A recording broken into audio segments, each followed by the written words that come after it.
இந்த சேனலை தொடர்ந்து நடத்த உதவி செய்ய நினைப்பவர்கள் உதவி செய்யலாம். வணக்கம். இது ரொம்ப முக்கியமான வீடியோ 2 காரணங்களுக்காக.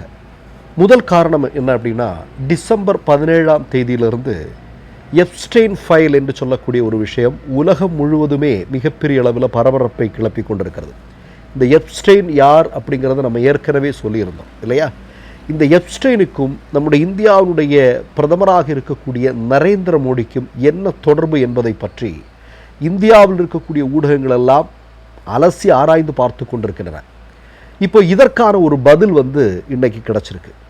2வது விஷயம் என்ன அப்படின்னு பார்த்தீங்கன்னா, அமெரிக்கா அதிகாரபூர்வமாக ஒரு தகவலை சொல்லியிருக்கிறது. என்ன சொல்லியிருக்கு அப்படின்னா, மோடி அவர்கள் இந்தியாவினுடைய பிரதமராக பதவியேற்றதற்கு பிறகு இந்தியாவினுடைய வெளியுறவுத்துறை மிகப்பெரிய தோல்வியை சந்தித்திருக்கிறது. அதாவது 0 மதிப்பெண் கொடுத்திருக்கிறது அமெரிக்கா. இந்த 2 விஷயங்களையும் தான் நம்ம இந்த வீடியோவில் நம்ம பார்க்க போகிறோம். உங்களுக்கு நல்லா தெரியும், 2014 மோடி அவர்கள் ஆட்சி பொறுப்பிற்கு வந்த உடனே அமெரிக்காவுடைய பிளாக் லிஸ்டில் தான் மோடியினுடைய பெயர் இருந்தது. அன்னைக்கு ஒபாமா தான் அமெரிக்காவுடைய அதிபராக இருந்தார்.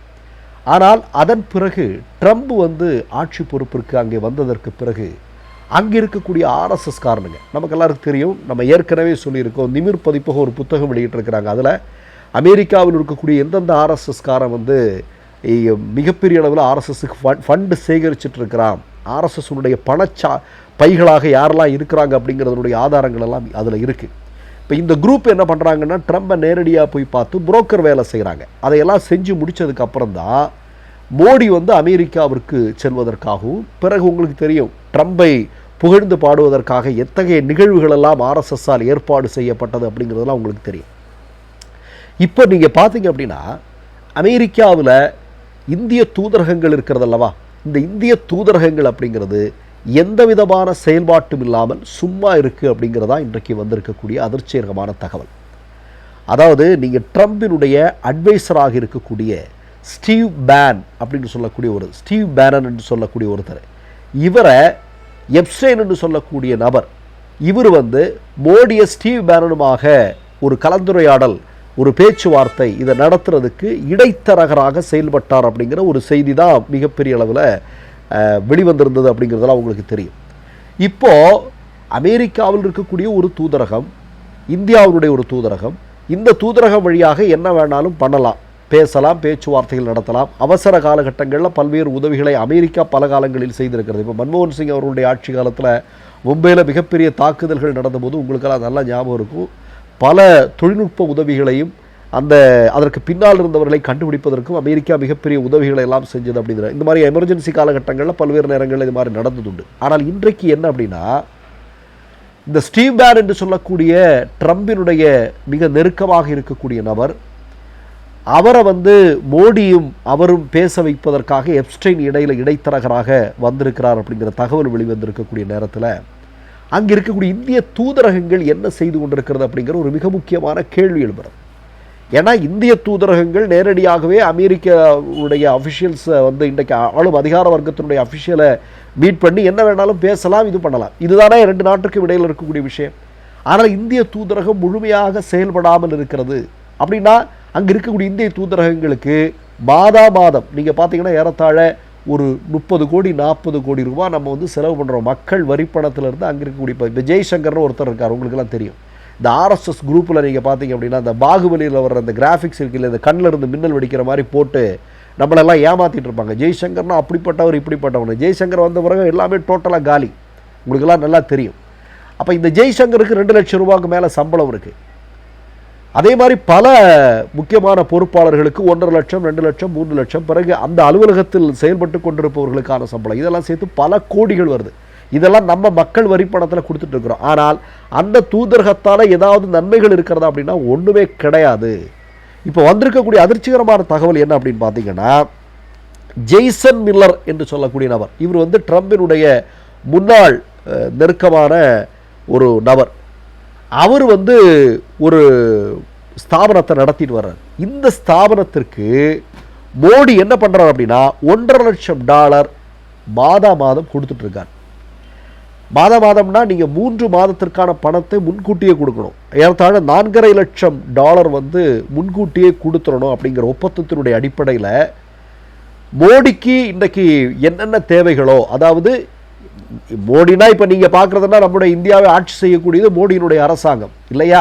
இப்போ மோடியினுடைய அரசாங்கம் ஆட்சி செய்யும் போது அமெரிக்காவினுடைய தொடர்புகளை எல்லாம் எப்படி பேசணும், யார்கிட்ட பேசணும் அப்படிங்கிற முடிவு செய்கிறதுக்காக இந்த பணத்தை இந்த ட்ரம்பினுடைய முன்னாள் உதவியாளராக இருந்த இந்த ஜெய்சன் மில்லருடைய நிறுவனத்திற்கு பணமாக கட்டி கொண்டிருக்கிறார்கள்.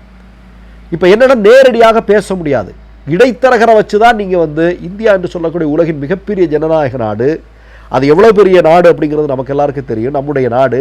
ஆனால் மோடி ஆட்சி பொறுப்பிற்கு வந்த பிறகு நேரடியாக அமெரிக்காவுடைய அஃபிஷியல்ஸுக்கிட்ட நம்மளை பேச முடியாது. பேசணும்னா இந்த மாதிரி ஏஜென்சிகளை வச்சு தான் பேச முடியுங்கிற நிலைமைக்கு மோடியும் ஆர்எஸ்எஸும் சேர்ந்து இந்தியாவை கொண்டு சேர்த்திருக்கிறது என்பதுதான் மிக முக்கியமான செய்தி. பாருங்களேன், எவ்வளோ பெரிய நாடு நம்முடைய நாடு. இவனுங்க விஸ்வகுரு, அந்த குரு, இந்த குருன்னு சொல்லி வருடத்தில் 365 நாள் இருக்குன்னா 300 நாளும் ஃபாரின் ட்ரிப்பு போயிட்டு என்ன மோடி சாதிச்சார் அப்படிங்கிற கேள்விக்கு எதுவுமே சாதிக்கலை அப்படிங்கிறதா உண்மை. முழுக்க இந்தியாவுடைய வெளியுறவு கொள்கையில் நம்முடைய மோடியால் மிகப்பெரிய தோல்வியை சந்தித்திருக்கிறோம் அப்படிங்கிறதான் உண்மையான செய்தி.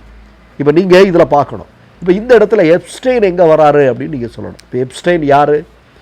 எப்ஸ்டைனுங்கிற ஒரு புரோக்கர் இல்லையா? அவனுக்கு வேலை நடக்கணும் அப்படின்னா அவன் எத்தகைய கேடுகட்ட செயலை வேணாலும் அவன் செய்வான். அப்படிப்பட்ட நபர் இன்றைக்கு இந்த மோடியினுடைய விஷயத்தில் உள்ள நுழைகிறார். அதனால சுப்பிரமணிய சுவாமி ஒரு ட்வீட் போட்டிருந்தார் இல்லையா? ட்வீட் போட்டவர் பிறகு கொஞ்ச நாளைக்கு அவர் காணாமல் இருந்தார் அப்படிங்கிறத பற்றியெல்லாம் நம்ம ஏற்கனவே பேசியிருந்தோம் இன்று வரையிலும். ஆனால் சங்க பரிவாரங்களிடமிருந்து இது குறித்து ஒரு பதிலை கூட காண கள்ள மௌனம் காத்து கொண்டிருக்கிறார்கள் அப்படிங்கிறதெல்லாம் நமக்கு நல்லா தெரியும். இப்போ நீங்கள் பார்க்க வேண்டியது இந்த ஜெய்சன் மில்லர் அப்படின்னு சொல்லக்கூடிய நபர் இருக்கார் இல்லையா?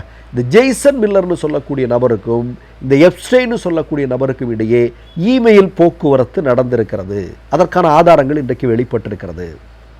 இப்போ ஜெய்சன் மில்லருடைய இந்த ஸ்தாபனத்திற்கும் மோடிக்கும் தொடர்பு இருக்கிறது. என்ன தொடர்பு? இன்றைக்கு அமெரிக்காவில் ஏதாவது விஷயங்கள் இந்தியாவுடைய சார்பாக நடக்க வேண்டும் என்றால் இந்த ட்ரம்பினுடைய உதவியாளராக இருந்த ஜெய்சன் மில்லர் நடத்தக்கூடிய இந்த ஸ்தாபனத்தின் வழியாகத்தான் உள்ள செல்ல முடியும். அதற்காக பணம் மோடி கட்டி கொண்டிருக்கிறார், மக்களுடைய வரி பணத்தை கட்டிட்டு இருக்கிறாரு. இந்த ஜெய்சன் மில்லருக்கும் இந்த எப்ஸ்டைனுக்கும் இடையில் இமெயில் போக்குவரத்து நடந்திருக்கிறது. இந்த ஆதாரங்கள் தான் எப்ஸ்டைனுக்கும் மோடிக்குமான தொடர்பை வலுப்படுத்தி கொண்டிருக்கிறது. ரெண்டு பேருக்குமான தொடர்பு என்ன, எதற்காக இவர்கள் பேசிக்கொண்டார்கள், எதற்காக எப்ஸ்டைன் மோடிக்கும் இந்த நிறுவனத்திற்கும் இடையில் இடைத்தரகராக செயல்பட்டார் அப்படிங்கிற செய்திகள் இன்றைக்கு வெளிப்படையாக கொஞ்சம் கொஞ்சமாக வர துவங்கி இருக்கின்றன. ஆனால் பல பேர் என்ன சொல்றாங்கன்னா, இது ஜஸ்ட் ஒரு மிகப்பெரிய பனிமலையினுடைய ஒரு சிறு நுனிதான் வெளியே தெரிஞ்சிருக்கு, இன்னும் தெரிய வேண்டியது நிறைய இருக்கு அப்படின்னு சொல்றாங்க. நமக்கு நல்லா தெரியும், செகண்ட் டைம் ட்ரம்ப் ஆட்சி பொறுப்பிற்கு வந்ததற்கு பிறகு மோடி வரவேற்றது கூட எப்படின்னு நம்ம பார்த்தோம் இல்லையா? யாரோ ஒருத்தர் அடிச்சுட்டு போன காட்சியெல்லாம் பார்த்தோம். அந்த அளவிற்கு மோடியை அவமானப்படுத்திய ட்ரம்பை நம்ம கண்கூடாக பார்த்தோம். அதற்கான ஆதாரங்கள் எல்லாம் வெளியாகியது. ஆனால் இன்றைக்கு நீங்கள் பார்த்தீங்க அப்படின்னா பல விஷயங்கள் இன்றைக்கு வெளிவர ஆரம்பித்திருக்கிறது. உலகின் மிகப்பெரிய ஜனநாயக நாடு, உலகின் மிக முக்கியமான ஒரு வளர்ச்சியடைந்த நாடுகளில் ஒன்றான இந்தியாவை மோடி ஆட்சி பொறுப்பிற்கு வந்த பிறகு எப்படியெல்லாம் ஆர்எஸ்எஸ் சங்க பரிவாரங்கள் இந்தியாவை அவமானப்படுத்தி கொண்டிருக்கிறார்கள் என்பதை பாருங்கள். இதில் விஸ்வகுரு, அந்த குரு, இந்த குருன்னு சொல்லி உலகத்தை ஏமாற்றி, ஊரை ஏமாற்றி எத்தனை நாள் இவங்க குழப்பம் நடத்துவானுங்கன்னு தெரியல. எவ்வளவு பாருங்களேன். ஒரு காலத்தில் நம்முடைய நாட்டிற்கு இன்றைக்கும் காந்தியினுடைய நாடு என்றால் பெருமைதான், பகத்சிங்கினுடைய நாடு. ஆனால் சங்கிகள் வந்ததுக்கப்புறம் கொஞ்சம் யோசிச்சு பாருங்க நீங்கள். இப்போ எல்லாத்தையும் நாசம் பண்ணுறானுங்க, எல்லாத்தையும் நாசம் பண்ணி வைக்கிறாருங்க. ஒரு காலத்தில் இந்தியா அப்படின்னா உலகத்தில் எந்த நாடுகளும் இந்தியா சொல்லக்கூடிய ஒரு வார்த்தைக்கு அவ்வளோ மதிப்பளிக்கும், இந்தியானால அவ்வளோ பெருமையாக இருக்கும். நம்முடைய நாடு அப்படிங்கிறது ரொம்ப பெருமை மிகுந்த நாடு. ஆனால் ஆர்எஸ்எஸ் சங்க பரிவாரம் கைகள் வந்ததுக்கப்புறம் என்ன நடக்குது பாருங்கள். ஒவ்வொரு தகவலும் வெளிவந்து கொண்டிருக்கும்போது எப்படி இந்தியர்கள் ஒவ்வொருமே ஆர்எஸ்எஸ் சங்கிகளை நினைத்து அவமானப்பட வேண்டியிருக்கிறது.